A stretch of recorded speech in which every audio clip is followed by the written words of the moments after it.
அது படிக்கும்போதே யார் ஒருத்தர் நல்லா பார்த்துக்கோங்க, நீங்கள் ப்ரிலிம்ஸை பற்றி யோசிச்சிங்கன்னா ப்ரிலிம்ஸ் பாஸ் பண்ணுறதுக்கே கஷ்டப்படுவீங்க. நீங்கள் மெயின்ஸை பற்றி யோசிச்சிங்கன்னா ப்ரிலிம்ஸ் கிளியர் பண்ணுவீங்க. நீங்கள் இன்டர்வியூவை பற்றி யோசிச்சிங்கன்னா நீங்கள் மெயின்ஸ் கிளியர் பண்ணுவீங்க. நீங்கள் வேலைக்கு போகிறத பற்றி யோசிச்சிங்கன்னா நீங்கள் இன்டர்வியூ கிளியர் பண்ணுவீங்க. நீங்கள் வேலைக்கு போய் நான் சர்வீஸ் பண்ண போகிறேன் நீங்கள் யோசிச்சிங்கன்னா அங்கே தான் நீங்கள் உண்மையிலேயே எல்லாத்துலேயும் சக்ஸஸ் பண்ணுறீங்க. நீங்கள் சர்வீஸ் பண்ணணும்னு நினச்சிட்டாலே உங்களுக்கு இறைவன் எல்லாத்தையும் வழியேற்படுத்தி கொடுத்துருவான். ஆனால் இந்த எண்ணம் எத்தனை பேருக்கு இருக்குது? எல்லாருடைய எண்ணமும் வேலை கிடைக்கணும்னு தான் இருக்கே தவிர யாருக்குமே சர்வீஸ் பண்ணணுன்ற எண்ணமே இல்லை. உங்களுடைய எண்ணத்தை நீங்கள் விசாலமாக்குங்க. அதுதான் வள்ளுவர் சொன்னார், எண்ணங்கள் உயர்வாக இருக்கட்டும். படிக்கிற அதே மாதிரி நிறைய பேர் குரூப் 4 போதுன்றாங்க. சார் நான் குரூப் டி கேட்டால் எம்எஸ்சி பிஎட்.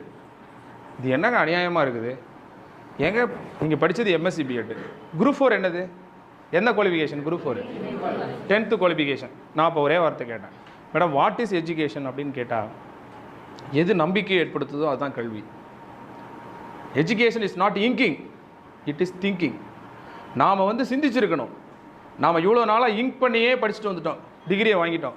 திங்க் பண்ணி படிக்கலைங்கிறதுக்கு ஒரு நல்ல உதாரணம் இது.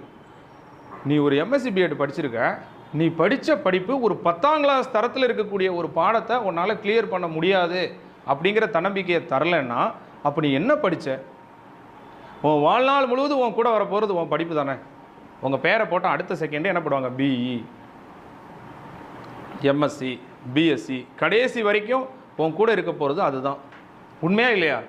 நாளைக்கு என்ன போஸ்டிங்கில் போனாலும் உங்கள் பேரை போட்டு கூட அதுதான் போட போகிறீங்க. அதுக்கப்புறம் தான் தாய் தகப்பனை சேர்க்க போகிறோம், வீட்டுக்காரெல்லாம் சேர்க்க போகிறோம். அப்புறம் உன் குவாலிஃபிகேஷன் தான் உன் கூட ஒட்டிட்டு வரப்போகுது. இன்றைக்கி எஸ்ஏ இன்டர்வியூக்கு போகிறானே அவங்ககிட்ட என்ன கேட்குறாங்கன்றீங்க? நீ இன்ஜினியரிங் படிச்சுட்டு எஸ்ஏ வேலைக்கு வர, ஒரே கொஸ்டின் தான், நீ படித்த இன்ஜினியரிங் அறிவை நீ எப்படி யூஸ் பண்ணுவேன்? இதை சொல்லு, நான் உனக்கு வேலை தரேன்றாங்க. சொல்ல தெரியல, யாருக்கும் சொல்ல தெரியல. நீ மெக்கானிக்கல் இன்ஜினியரிங் படிச்சுட்டு வர, எஸ்ஏ வேலையில் இதை நீ எப்படி யூஸ் பண்ணுவேன்? சொல்லு, நான் உனக்கு வேலை கொடுத்துட்றேன்.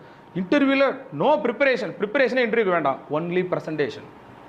எப்படி வே ஆஃப் கம்யூனிகேஷன் இருக்குது, இதை மட்டும் தான் டெஸ்ட் பண்ணுறாங்க. நடந்துட்டு இருக்கு இன்டர்வியூ.